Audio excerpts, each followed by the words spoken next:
এই মাসের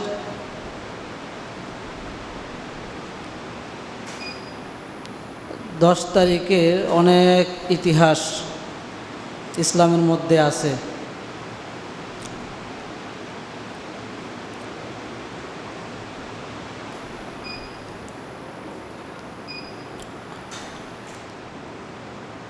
ইসলামের মধ্যে 10 তারিখে অনেক ইতিহাস আছে। এই জন্য আল্লাহর হাবিব সাল্লাল্লাহু আলাইহি সাল্লাম এই মাসের 10 তারিখে সম্মানিত করার জন্য একটি রোজার জায়গায় 2টি রোজার নিয়ম করে দিয়েছেন। এজন্য আশুরার রোজা প্রতিটি মুমিন মুসলমান 2টি রেখে থাকে। আল্লাহর হাবিব সাল্লাল্লাহু আলাইহি সাল্লাম যখন দেখলেন যে একটি রোজা পালন হয়, তখন বনী ইসরাইলের যারা ছিল তাদেরকে জিজ্ঞেস করা হলো, বলল এই দিনে অনেক ইতিহাস আছে, তারপরও যে মুসা পয়গম্বর আলাইহিস সালাতু ওয়াস সালাম তিনি এই দিনে নাজাত পেয়েছেন, এর জন্য আমরা শুকরিয়াতান এই দিনে রোজা রাখি। আল্লাহর হাবিব সাল্লাল্লাহু আলাইহি সাল্লাম বললেন, আহাক্কু বি মুসা, আমি অধিক হক রাখি তোমাদের থেকে। এজন্য রসুল এই দিন রোজা রাখার নির্দেশ দিলেন, এই দিনের আগে অথবা এই দিনের পরে, তার মানে 9 মুহররম অথবা 11 মুহররম, 9-10 অথবা 10-11 এরকম 2 দিন রোজা রাখার নির্দেশ দিলেন। কিন্তু ঐতিহাসিক ঘটনা হলো যেটা কারবালার ইতিহাস। কারবালার ইতিহাস আমরা ঘটনা অনেকে অনেকভাবে জানি। শুধুমাত্র কোরআন সুন্নাহ বা হাদিস যেভাবে দেওয়া আছে ওইভাবে বর্ণনা করা যায়, কিন্তু ঘটনার ক্ষেত্রে কিছু কথা এদিক সেদিক হয়। কিছু কথা মানে দেখা যায় একটা মানুষ মনে করেন ব্যাপারীপাড়া থেকে সিরিয়া আসতে, একজনে বর্ণনা করলো যে এই ব্যক্তিটা ব্যাপারীপাড়া থেকে সিরিয়া এসেছে, এই একটা কথা। আরেকজন মানুষ বর্ণনা করলো যে এই ব্যক্তিটা ব্যাপারীপাড়া থেকে রিক্সা হয়ে সিরিয়া এসেছে, এখানে রিক্সা অতিরিক্ত ঢুকে গেছে, এই একটা কথা। আরেকজন মানুষ বলল যে না, সেই ব্যক্তিটা ব্যাপারীপাড়া থেকে তার বন্ধুর গাড়িতে চলে প্রাইভেটে বা কারে এসেছে, এই একটা কথা। তার মানে আসা যাওয়ার কথা ঠিক, কিন্তু আসা যাওয়ার মাঝে কিভাবে আসছে, কোন পদ্ধতিতে আসছে, এই কথাগুলো বেড়ে গেছে। কিন্তু ঘটনাটা কি, আসা যাওয়াটা কি সত্য, আসা যাওয়াটা কি এটা সত্য, কিন্তু আসার পদ্ধতিটা বিভিন্নভাবে হয়। তো পবিত্র কোরআনের মধ্যে কিছু ঘটনা আছে, ওগুলো তো এদিক সেদিক না, এগুলো আয়াতের সাথে যেহেতু সম্পৃক্ত, এজন্য আয়াতের মাধ্যমে ঘটনাগুলো বর্ণনা করা হয়। আর এইভাবেই যত ঘটনা আছে ইসলামের, যত আপনি সিফিনের ঘটনা বলেন, হুদাইবিয়া ঘটনা বলেন, পরে বালাকোটের ঘটনা বলেন, ইবনে সিরিনের ঘটনা বলেন, যত ঘটনা বলেন সব ঘটনার মধ্যে কিছু কথা এদিক সেদিক, কিন্তু মূল পয়েন্ট, মূল কথা ঠিক থাকে। তো এরকমভাবে কারবালার ইতিহাসের মধ্যে অনেক লম্বা চূড়া কথা আছে। আমরা এই মেম্বার থেকে প্রায় অনেক জুমা কারবালার ইতিহাস সম্পর্কে আলোচনা শুনেছিলাম। সংক্ষিপ্ত আমরা আজকে কিছু কথা জানব। আমরা জানি আল্লাহর হাবিব সাল্লাল্লাহু আলাইহি সাল্লাম ইন্তেকাল করার পরে প্রথম খেলাফতের দায়িত্ব যিনি গ্রহণ করে থাকেন তিনার নাম হলো আবু বকর সিদ্দিক রাদিয়াল্লাহু তাআলা আনহু। আবু বকর সিদ্দিক রাদিয়াল্লাহু তাআলা আনহু ইন্তেকাল করার পরে তারপরে খেলাফতের দায়িত্ব যিনি আসেন তিনার নাম কি? হযরত ওমর ফারুক রাদিয়াল্লাহু তাআলা আনহু।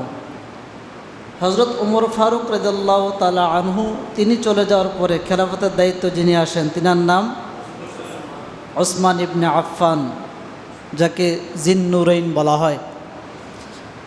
ওসমান ইবনে আফফান রাদিয়াল্লাহু তাআলা আনহু তিনি খেলাফতের দায়িত্বে আসেন। এইখান থেকে বেজাল শুরু। ওসমান ইবনে আফফান থেকে কি শুরু?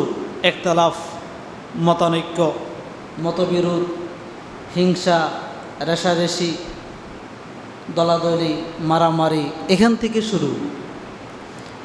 ওসমান ইবনে আফফানকে যখন নাকি কিছু স্বৈরাচার, কিছু বিদ্রোহ পার্টি তিনাকে যখন নাকি হত্যা করা হয়েছে, তিনার হত্যার খুব করুণ ইতিহাস, এটা আমরা অনেকে শুনেছি, গত বছর আমি আলোচনা করেছিলাম। তো তিনাকে যখন নাকি হত্যা করা হয়, তিনাকে হত্যা করার পর থেকেই মতানৈক্য শুরু হয়ে যায় খেলাফতের। তিনাকে যখন নাকি হত্যা করা হয় তখন মানুষের মধ্যে দুইটি গ্রুপ, দুইটি দল হয়ে যায়। একটি দল হলো মুআবিয়া রাদিয়াল্লাহু তাআলা আনহুর দল, আরেকটি দল হলো আলী মুর্তজা রাদিয়াল্লাহু তাআলা আনহুর দল। দল কয়টি হয়? দুইটি। প্রশ্ন হলো দুইটি দল হওয়ার কারণটা কি? দুইটি দল হওয়ার কারণ হলো দুই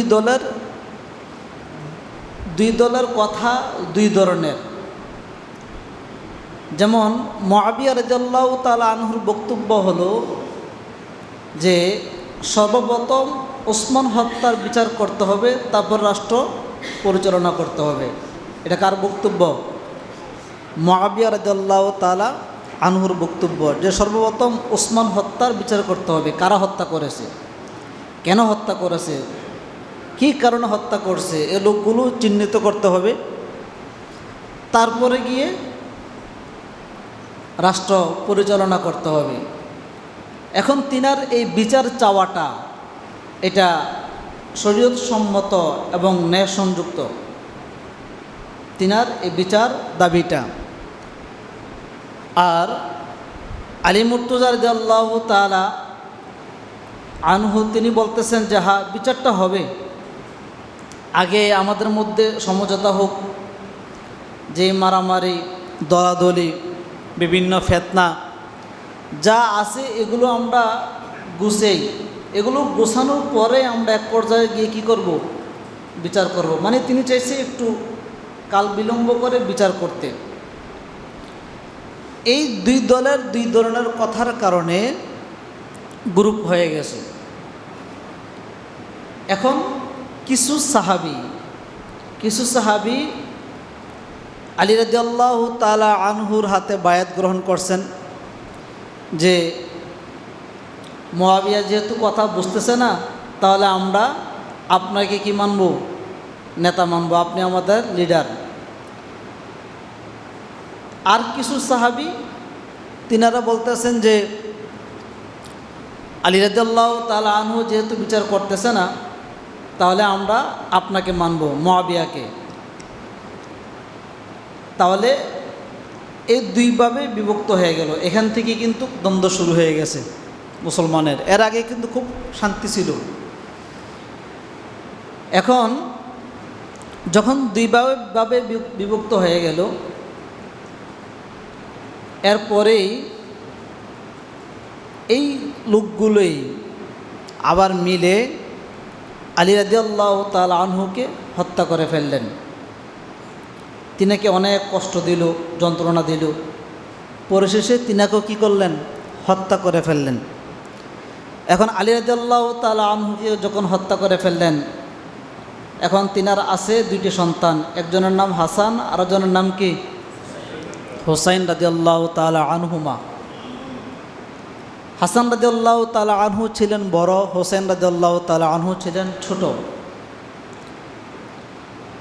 আলী রাদিয়াল্লাহু তাআলা আনহু চলে যাওয়ার পরে পরামর্শ হওয়ার পরে তিনারা বললেন যে আপনার বাবা যেহেতু চলে গেছে, আপনি যেহেতু রসুলের নাতি, আপনার সাথে অনেক সম্পৃক্ত ছিল, ভালোবাসা ছিল, আপনি যেহেতু মুখলেস মানুষ, আপনার বাবার অবর্তমানে আমরা আপনাকে খলিফা হিসাবে মেনে নেব।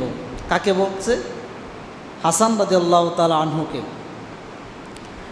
এখন হাসান রাদিয়াল্লাহু তাআলা আনহু ক্ষমতায় এসে তিনি চিন্তা করতেছেন যে মুসলমানের মধ্যে এত মারামারি, হানাহানি, রেষারেষি, দলাদলি, এটা আমি চাই না। প্রয়োজনে আমার খেলাফতের দায়িত্ব আমি ছেড়ে দেব, রাখবো না, তারপরেও আমি মুসলমানের মধ্যে ঐক্য চাই। এটা কার বক্তব্য? ইমামে হাসান রাদিয়াল্লাহু তাআলা আনহুর বক্তব্য, যে আমি মুসলমানের মধ্যে ঐক্য চাই, দলাদলি চাই না। আল্লাহ রসুল সাল্লাল্লাহু আলাইহি ওয়াসাল্লাম, এক রাওয়ায়াত আছে, এক হাদিসের মধ্যে বলছেন যে দ্বিখণ্ডিত মুসলমানের মধ্যে সমঝোতা যার মাধ্যমে হবে তিনি হলেন আমার নাতি হাসান রাদিয়াল্লাহু তাআলা আনহু। এটা রসুলে এক হাদিসের মধ্যে বর্ণনা করে গেছেন। এবং বড় একটা যুদ্ধ থেকে আমার নাতি কি করবেন?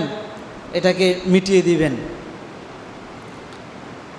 দেখেন, ক্ষমতার লোভ, তিনাদের মধ্যে কি ক্ষমতার লোভ ছিল না? ছিল। তিনি গভর্নর এবং তিনি প্রধান দায়িত্বশীল, এত কিছু হওয়া সত্ত্বেও, তিনার অধীনে এত বড় এরিয়া থাকা সত্ত্বেও, বরং কুফা তখন ছিল রাজধানী কুফা, তখন ওই এলাকার রাজধানী কুফা ছিল। এত বড় আয়তনের দায়িত্ব গ্রহণ করার পরেও তিনি মুসলমানের মধ্যে যাতে করে ঐক্যবদ্ধ হয়, মারামারি না হয়, হানাহানি না হয়, তিনি সকলকে নিয়ে পরামর্শ করলেন যে আপনারা সকলে আমাকে দায়িত্ব দিয়েছেন, আলহামদুলিল্লাহ, আমি চাই যে এই দায়িত্ব ইমাম মুআবিয়া রাদিয়াল্লাহু তাআলা আনহুর হাতে হস্তান্তর করার জন্য।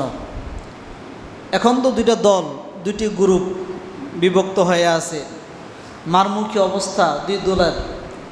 এখন আমি যদি আমার দায়িত্বটা ইমাম মুআবিয়াকে দিয়ে দিই, তাহলে আমরা সকলে একাকার হয়ে গেলাম, আর কোনো ঝামেলা নাই। হাসান রাদিয়াল্লাহু তাআলা আনহু কি করলেন?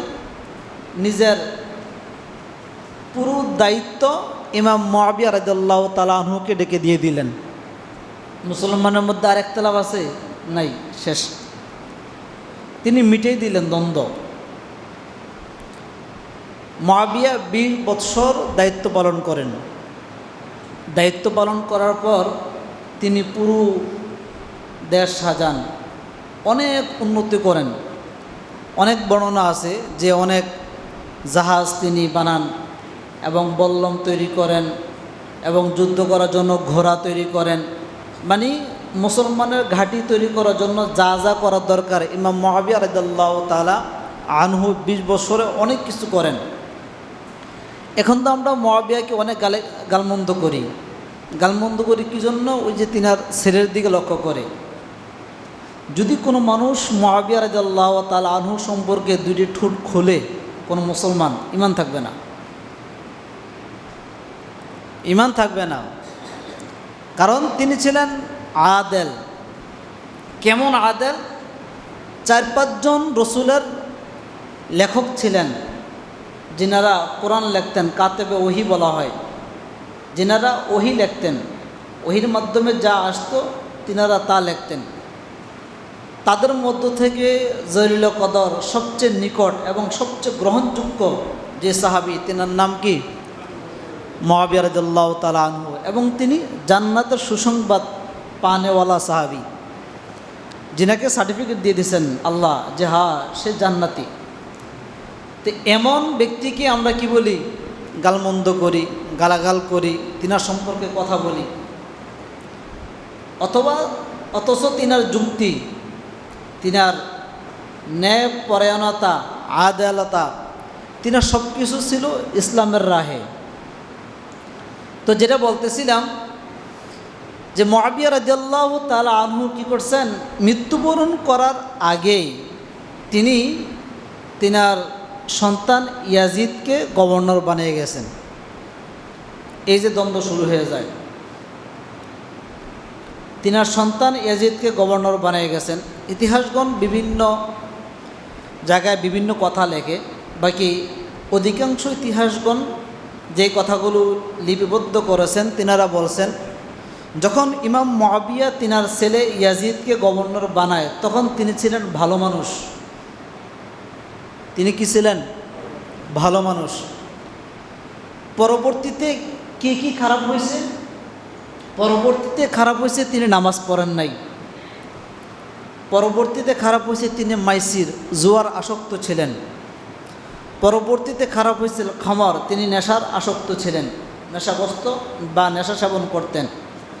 তার মানে ইসলামের কিছু বিধিবিধান তিনি পালন করতেন না, মানে একটু অবহেলা করতেন, এতটুকুই।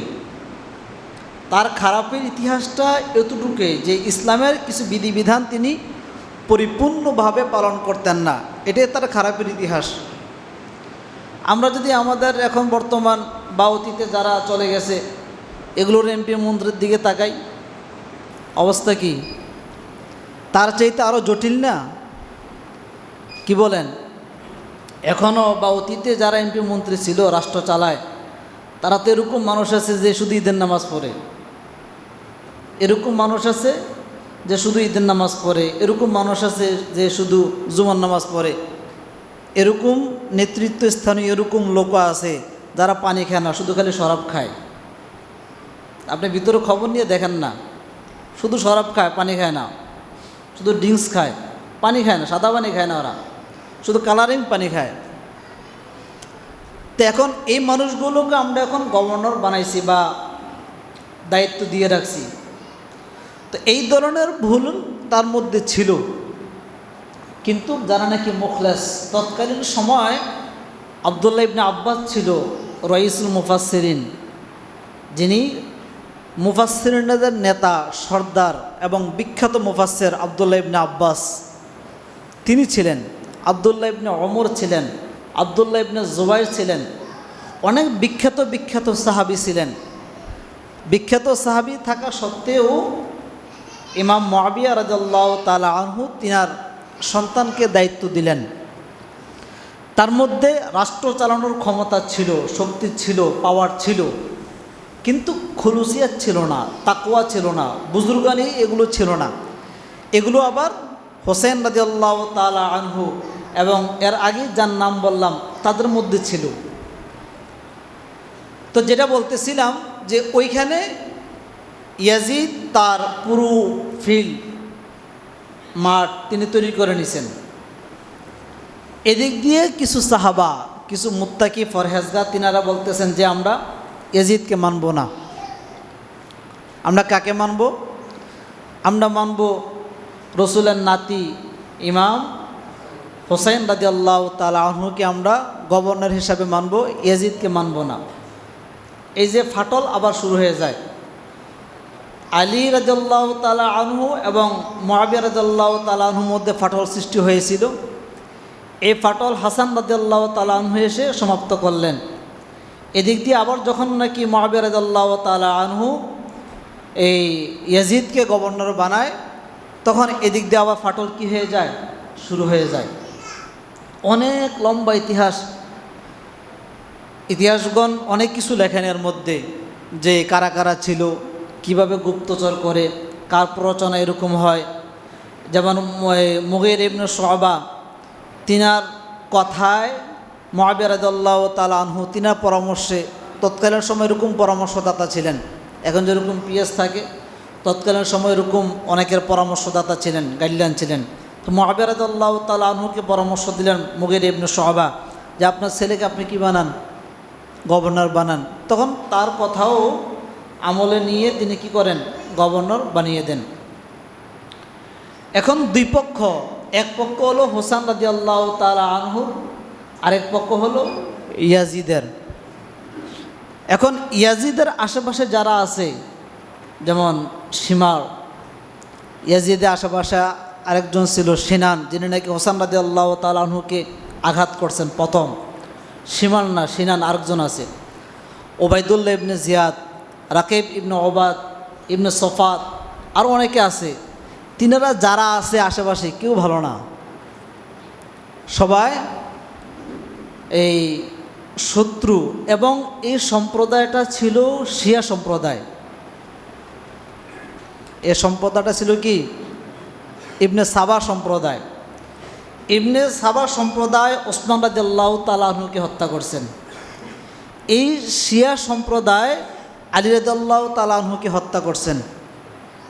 এই শিয়া সম্প্রদায় এই হোসাইন এবং আলী রাদিয়াল্লাহু তাআলা আনহুর মধ্যবর্তী স্থানে আরও বেশ কিছু সাহাবীকে হত্যা করছেন এই সম্প্রদায়টাই শেষ পর্যন্ত গিয়ে হোসেন রাদিয়াল্লাহু তাআলা আনহুকেও হত্যা করছেন। এটা শিয়া জাত, এখনও ওই জাত এখনও আছে। তো যেটা বলতেছিলাম, এই যখন নাকি দুই গ্রুপ হয়ে যাওয়ার পরে এদিক দিয়ে কুফা থেকে বেশ কিছু সাহাবিও ছিল মুসলমান, তিনারা বলেন যে আপনি যেহেতু মক্কা মদিনায় আছেন, ওইখানে দায়িত্ব পালন করতেছেন, আপনি আমাদের কুফায় আসেন, আমরা এখানে হাজার হাজার মানুষ আছি, প্রায় বর্ণনায় পাওয়া যায় 12,000 মানুষ মুসলমান আছে, যে আমরা আপনার হাতে বয়াত গ্রহণ করতে চাই, আমরা এই ইয়াজিদের হাতে আমরা কি করব না, বায়াত গ্রহণ করব না। এটা বারবার মেসেজ দিতেছে, মানে চিঠি পাঠাইতেছে বারবার, মক্কা মদিনায় বারবার এই চিঠিটা পাঠাইতেছে। এদিক দিয়ে আব্দুল্লাহ ইবনে ওমর ছিলেন খুব বুদ্ধিমান, তিনি বারবার বলতেছেন যে আপনি ওইখানে যাওয়ার প্রয়োজন নাই, আপনার বাবাকে তারা হত্যা করছে এবং আপনার খালু যে ওসমান ইবনে আফফানকে তারা হত্যা করছে, আপনাকেও তারা মেরে ফেলবে। তিনি অনেক কিছু বুঝতেন আব্দুল্লাহ ইবনে ওমর, তিনি বারবার করে বলতেছেন। এখন দেখতেছে বারবার মেসেজ আসতেছে, চিঠি আসতেছে, বারবার চিঠি আসতেছে। এদিকে লক্ষ্য করে তিনি মদিনায় চলে যায়। মদিনায় গিয়ে ওইখান থেকে সিদ্ধান্ত নেয় যে আমি যাব ওইখানে, তারা যেহেতু আমার হাতে বায়াত গ্রহণ করবে, খারাপের তো কিছু নাই, যাব। এখন পরামর্শের মধ্যে সিদ্ধান্ত হলো যে আগে আপনি আপনার একজন প্রতিনিধি পাঠান। তখন তিনার এক চাচাতো ভাই ছিলেন মুসলিম ইবনে আকিল, তিনাকে পাঠায় যে ভাই তুমি যাও, তুমি গিয়ে দেখো ওইখানে প্রেক্ষাপট কেমন, অবস্থা কেমন। তখন মুসলিম ইবনে আকিল তিনি চলে যায়। এখন না মোবাইলের যুগ, মুহূর্তের মধ্যে সব কিছু, তখন তো এই অবস্থা ছিল না। তখন এক প্রান্ত থেকে অপর প্রান্ত যেতে 5 দিন, 8 দিন, 10 দিন, 1 মাস, 2 মাস এরকম লাগতো। আর এখন তো রকেট, দ্রুতগামী, মানে সাওয়ারির জন্য আছে, তখন তো ছিল না, তখন তো ছিল ওট, খচ্চর, গাধা, এগুলো ছিল। তো এই জন্য তিনারা এই প্রায় 14-15 দিন সময় নিয়ে তিনি ওইখানে পৌঁছেন। ওইখানে পৌঁছার পরে দেখতেছে না, মানুষগুলো তিনার হাতে বায়াত গ্রহণ করবে, এরকম একটা অবস্থা তিনাকে দেখাইলেন। আসলে তারা বায়াত গ্রহণ করতে চায় না, এরকম নাটক সাজাইলেন। সাজানোর পরে এদিক দিয়ে মুসলিম ইবনে আকিল লেখলেন যে আপনি আসতে পারেন, এখানে সব কিছু আপনার অনুকূলে আছে। চিঠি পাঠিয়ে দিলেন। চিঠি কি করলেন? পাঠিয়ে দিলেন। চিঠি পাঠানোর পর থেকে শুরু হয় মুসলিম ইবনে আকিলের সাথে দ্বন্দ্ব। চিঠি পাঠানোর পর থেকে শুরু হয়। পরিশেষে মুসলিম ইবনে আকিলকে হত্যা করলেন। মুসলিম ইবনে আকিল যে বাসায় ছিল ওই বাসার মালিককে হত্যা করলেন। মুসলিম ইবনে আকিলকে যারা খাবার দিয়েছে তাদেরকেও হত্যা করলেন। মানে তার সাথে সম্পৃক্ত যারাই ছিল, যে বা যারা যেখানেই ছিল, সকলকে হত্যা করলেন ইয়াজিদের দল। তখন ওইখানে গভর্নর ছিলেন ওবায়দুল্লাহ ইবনে জিয়াদ, ওইখানকার গভর্নর ছিলেন। তিনার নির্দেশে কি করলেন? হত্যা করে ফেললেন। এখন হত্যা করার কারণ কি? হত্যা করার কারণ হলো, যখন হোসেন রাদিয়াল্লাহু তাআলা আনহু এখানে আসবেন, আসার পরে তো এই তার সাথে যাদের সম্পর্ক গড়ে উঠেছিল তারা সম্পূর্ণ ইতিহাস, সত্য ইতিহাসটা বর্ণনা করবে। যাতে করে বর্ণনা করতে না পারে, ওকালতি করতে না পারে, এর আগেই হত্যা করে সব শেষ, মাঠ খালি। এই ইতিহাস এখনও চলে না? মনে করেন একজন উকিল, সে সাক্ষী দিবে, এর আগে উকিলকে ঘর থেকে উঠে নিয়ে জবাই করে দেয়, শেষ, মামলা ডিসমিস। এগুলো ওইখান থেকে আসছে, ধারাবাহিকভাবে ওইখান থেকে এই ষড়যন্ত্রগুলো আসছে মুসলমানের বিরুদ্ধে। তো এই জন্য তিনি যাতে করে ওকালতি করতে না পারে, দায়িত্ব গ্রহণ করতে না পারে, কিছু বলতে না পারে, হোসেন রাদিয়াল্লাহু তাআলা আনহুকে এই জন্য আগ থেকে মুসলিম ইবনে আকিলের সাথে যাদের সম্পর্ক গড়ে উঠেছিল সকলকে শেষ করে দিলেন। এদিক দিয়ে চিঠি পেয়ে হোসেন রাদিয়াল্লাহু তাআলা আনহু তিনি ৮০ জন, ইতিহাসের মধ্যে পাওয়া যায় ৮০ জন বা ৮৪ জন বা ৭৮ জন, এরকম কয়েকটি বর্ণনা পাওয়া যায়। সকলে আহলে বাইত এবং নবীর বংশধর, সকলে আহলে বাইত এবং কি নবীর বংশধর, এরকম প্রায় ৮০ জন নারী পুরুষ শিশু সকলে মিলে কুফায় রওনা করলেন। কি পেয়ে? চিঠি পেয়ে রওনা করলেন। এদিক দিয়ে তো মুসলিম ইবনে আকিলকে মেরে ফেলছেন, এই ইতিহাস কি আর সে জানে না তো। এদিক দিয়ে চললেন ওইখানে। এখন ওইখানে যখন নাকি পৌঁছার পরে দেখতেছে যে অবস্থা খুব নড়বড়, তিনার অনুকূলে নাই, মারমুখী অবস্থা। যাক, তারপরও তাঁবুর টানাইলেন। 40 জন মুসলমান ছিল, এই পুরুষ ছিল, বাকি সব পুরুষ, এই নারী আর গিয়া শিশু বাচ্চা। এখন এখানে তাঁবু টানিয়েছিলেন। থাকার পরে এই হোসেন রাদিয়াল্লাহু তাআলা আনহুকে এক জায়গায় নিয়ে গেলেন। নিয়ে যাওয়ার পর ওইখানে কথা বললেন। কথার পরে ওবায়দুল্লাহ ইবনে জিয়াদ সহ আরও বেশ কিছু এই শিয়া জনগোষ্ঠী তিনারা বলল যে আপনি যেহেতু আসছেন, তাহলে এখানে যারা আছে তারা আপনার হাতে বায়াত গ্রহণ করবে না, বরং আপনি ইয়াজিদের হাতে বায়াত গ্রহণ করেন। শেষ। তিনি বললেন এটা কীভাবে সম্ভব? ইয়াজিদ তো গুনাহগার, সে তো গুনাহ করে, তার হাতে আমি বায়াত গ্রহণ করব না। বলে না, বায়াত গ্রহণ করতে হবে। বারবার করে বলতেছে। এক পর্যায়ে ওবায়দুল্লাহ ইবনে জিয়াদ বলতেছে, আপনি যদি বায়াত গ্রহণ না করেন তাহলে কুফা থেকে আপনি যেতে পারবেন না, আমরা আপনাকে মেরে ফেলব। আমাদেরকে তোমরা ছেড়ে দাও, আমরা কুফা ছেড়ে অন্য জায়গায়, সিরিয়া বা দামেস্কে বিভিন্ন জায়গায় আমরা চলে যাই। বিভিন্ন জায়গায় যাওয়ার জন্য তিনি সুযোগ চাইছেন। আবার তিনি কথা বলছেন, যদি না করো তাহলে সরাসরি ইয়াজিদের সাথে আমাদেরকে বসিয়ে দাও, আমি তার সাথে কথা বলি, যদি ওইখানে আমাকে মেরে ফেলবে, সমস্যা নেই। এই কথা তিনি বললেন। ওবায়দুল্লাহ ইবনে জিয়াদ বলতেছে কোনোটাই করা যাবে না, আপনি কুফার প্রান্ত ছেড়ে কোথাও যেতে পারবেন না, না মক্কায়, না মদিনায়, না দামেস্ক, না ইয়াজিদের নিকট। কারণ ওইখান থেকে ইয়াজিদের কাছে যেতে আরও 14-15 দিনের রাস্তা। তো বলছে আপনি যেতে পারবেন না, আপনি এখানেই সিদ্ধান্ত নিতে হবে, হয়তো বায়াত গ্রহণ করতে হবে, অন্যথায় আপনার জান দিতে হবে। হোসেন রাদিয়াল্লাহু তাআলা আনহু বলতেছে এটা তো অসম্ভব, বায়াত গ্রহণ করাটা অসম্ভব। কিয়ামত পর্যন্ত মানুষ ইতিহাস জানবে যে রসুলের নাতি জেনে শুনেও, জানা সত্ত্বেও সে একজন এই গুনাহগার হাতে বায়াত গ্রহণ করছেন, তার হাতে ক্ষমতা হস্তান্তর করে দিয়েছেন, এটা জানবে। আমি এই ইতিহাস গ্রহণ করতে পারবো না, হয়তো আমার জান চলে যাবে। তিনি সাদরে গ্রহণ করে নিলেন। ওবায়দুল্লাহ ইবনে জিয়াদ বলে ঠিক আছে, তাহলে যুদ্ধ চলুক, আপনি যুদ্ধ গ্রহণ করার জন্য প্রস্তুতি নেন। ওইখান থেকে বৈঠক থেকে চলে আসে, সময়সীমা নির্ধারণ হয়, যুদ্ধ গ্রহণ করবে, যুদ্ধ চলবে। সকলে তাঁবুতে আসে।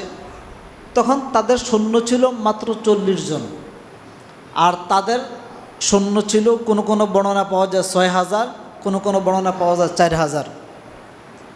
কার? ওবায়দুল্লাহ ইবনে জিয়াদ, মানে ইয়াজিদের সৈন্য ছিল 4 থেকে 6000, আর মুসলমানের বা হোসেন রাদিয়াল্লাহু তাআলা আনহু সৈন্য ছিল কতজন? মাত্র 40 জন। ওরা যদি হেঁটে যায়, হেঁটে গেলেও তো শেষ, যুদ্ধ করা লাগবে। যুদ্ধ শুরু হয়ে গেল। শুরু হওয়ার পরেই শেষ মুহূর্তের মধ্যেই 39 জন নাই, মেরে ফেলছে। ওদিক দিয়ে তারাও মৃত্যুবরণ করছে, তাদেরকেও মারছে। ওই যুদ্ধের ইতিহাসের মধ্যে পাওয়া যায় শুধুমাত্র জয়নব একজন এখানে বেঁচে ছিল, তিনাকে ছেড়ে দিয়েছে, তিনি চলে আসছে, বাকি আর কেউ বেঁচে নেই, সকলেই শেষ। সকলকে তারা খণ্ড বিখণ্ড করে ফেলে।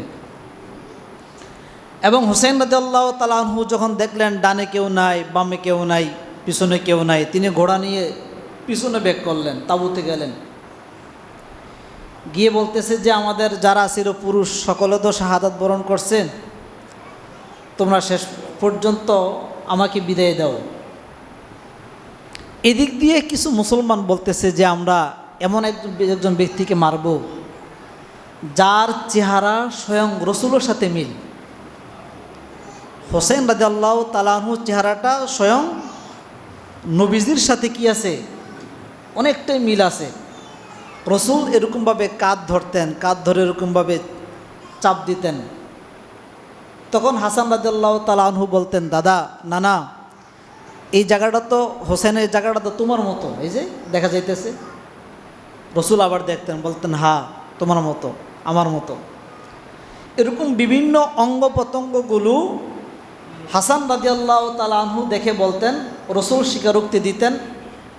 এদিক দিয়ে অনেকবার জিবরাইল আমিন আলাইহিস সালাতু ওয়াস সালামও এসে বলতেন, ইয়া রাসূলুল্লাহ, আপনি যদি আপনার তাসবিহ, আপনার মেসাল আপনাকে এই কারো নিকট প্রমাণ করতে চান, তাহলে আপনি বলবেন যে আমার নাতি হোসেনকে তোমরা দেখো, তখন আমাকে দেখতে পাইবা। আমার নাতি হোসেনের নিকট যা আছে আমার কাছে কি তাই আছে, গঠন। তো তিনারা বলতেছে আমরা তাকে হত্যা করব না। কিছু মুসলমান তিনারা ফিরে গেলেন যে আমরা এতক্ষণ মারামারি করছি, যুদ্ধ করছি, মুসলমানকে মারছি, বাকি হোসেন রাদিয়াল্লাহু তাআলা আনহুকে মারতে পারবো না। তিনারা এদিক দিয়ে পরামর্শ করে পিছে চলে গেলেন। এদিক দিয়ে তাঁবুতে আসলেন, আসার পরে শেষ বিদায় নিতেছেন। হোসেন রাদিয়াল্লাহু তাআলা আনহুর স্ত্রী বলতেছেন যে আপনার সন্তান যে আসগর আছে তার তো পানির পিপাসায় হাহাকার লেগে গেছে। এদিক দিয়ে ছোট্ট একটি পয়েন্ট ছুটে গেছে, সেটা হলো ওবায়দুল্লাহ ইবনে জিয়াদ প্রায় 12,000 একটা সৈন্য নিয়ে ফুরাত নদীর তীরে এরকমভাবে সৈন্যদল দাঁড় করে রাখছেন, যাতে করে এক ফোঁটা পানি এখান থেকে উড়াইতে না পারে। মরুভূমি এলাকা, পানি না পাইলে কি হয় বলেন? ওইখানে তো সচরাচর পানি নেই। এখন তো আমরা ট্যাপ ছেড়ে পানি পাই, কুয়ায় পানি পাই, ওইখানে পানি পাই, ওইখানে পানি পাই। ওইখানে তো পানির স্থান একটাই, ফুরাত নদীর তীর। মস্ক করে চামড়ার মস্ক ছিল, খুব ছোট, 2 লিটার এরকম, এত বড় মস্ক ছিল না। তো এটা দিয়ে পানি নিয়ে আসতো তাঁবুতে। তারা পানি দেয় না, এতজন মানুষ কি খাবে? বাচ্চা খাবে না তারা খাবে? আরও গিয়া মরুভূমি এলাকা, পানি নাই, পানির জন্য হাহাকার লেগে গেছে। মায়ের বুকের মধ্যে দুধ নাই পানির জন্য, পানি খেতে পারে না, দুধ আসবে কোথা থেকে? খুব হৃদয় বিদারক ঘটনা। তো যেটা বলতেছিলাম, পানির জন্য হাহাকার করতেছে। হোসেন রাদিয়াল্লাহু তাআলা আনহু বলতেছে, দাও সন্তানকে আমার কোলে দাও, দেখি এ সন্তানকে দেখিয়ে আমি একটু পানি আনতে পারি কিনা, তুমিও খাবে সেও খাবে। গোড়া নিয়ে সন্তান নিয়ে গেলেন, বললেন যে আমার সন্তানকে তোমরা একটু পানি দাও। বলে না, পানি দেওয়া যাবে না। বলে সে তো মারা যাবে। বলে মারতে হবে না, আমরা তো তাকে মেরে ফেলবো। ওবায়দুল্লাহ ইবনে জিয়াদের একজন এই সেনাপ্রধান ছিল ইবনে রো, সে বলতেছে মারতে হবে না, তো আমরাই তো তাকে মেরে ফেলবো। বলতে দেরি, তীর দিয়ে সন্তানের বুকে আঘাত করতে দেরি নেই, ছোট সন্তান। শেষ, এদিক দিয়ে তীর প্রবেশ করছে, ওদিক দিয়ে বাইর হয়ে গেছে, সাথে সাথে সন্তান শেষ হয়ে গেছে। বাবার হাতে সন্তান লাশ হয়ে আছে, রক্তগুলো হোসেন রাদিয়াল্লাহু তাআলা আনহু হাতে নিতেছেন, নিজের শরীরে মাখতেছেন আর কান্না করতেছেন। পরিশেষে তিনার সন্তানকে তাঁবুতে আর নেন নাই, এখানে রেখে তাঁবুতে ফিরে যান। ফিরে গিয়ে বলেন যে আজীবনের জন্য তোমার সন্তান পানি খাবে, এই ব্যবস্থা হয়ে গেছে, জানিয়ে দিলেন। স্ত্রী বুঝতে পারলেন, তখন বললেন যে আমাকে শেষ বিদায় দাও, যদি হায়াত থাকে আবার ফিরে আসবো, অন্যথায় আমাকে মাফ করে দাও। বারবার কথাগুলো বললেন, চোখের সামনে সব কিছু ঘটতেছে, কেউ কি চায় এগুলো? আর সম্ভব? ধরে রাখছে 2টি পা, খুব শক্ত করে ধরে রাখছে, ছাড়ে না। পরিশেষে হোসেন রাদিয়াল্লাহু তাআলা আনহু বলতেছে যে আমি ইসলাম প্রতিষ্ঠা করার জন্য, আমার নানার সুন্নাহ প্রতিষ্ঠা করার জন্য তুমি আমাকে ছেড়ে দাও, ধরে রাখিও না। খুব চিৎকার করে তিনি চলে আসছেন।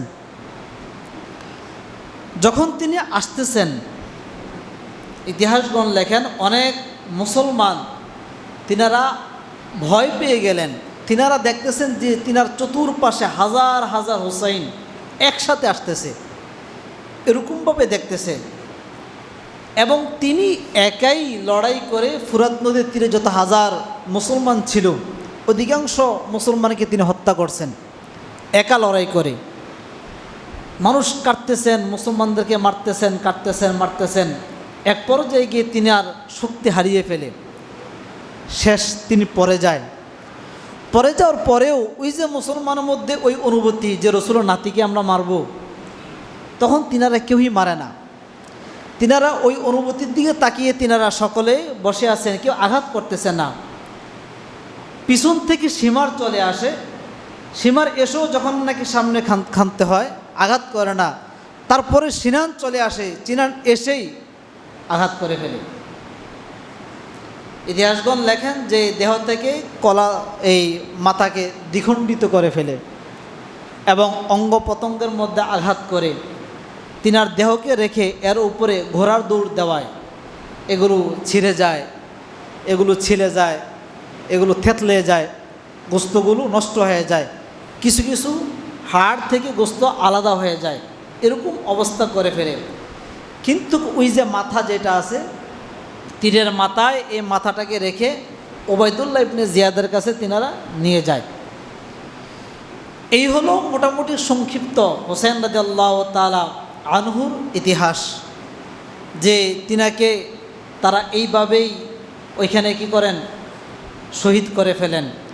এখানে সংক্ষিপ্ত অনেক ইতিহাস আছে, যেমন তাবু ওইখানে গাড়েন, তাবু গাড়ার একটা সিস্টেম, ওইখানে কিছু কথা আছে। এবং সৈন্যদের মধ্যে কিছু চুক্তি ছিল, ওই চুক্তির কিছু কথা আছে। পানি আনা নেওয়ার মধ্যে এখানে কিছু কথা আছে।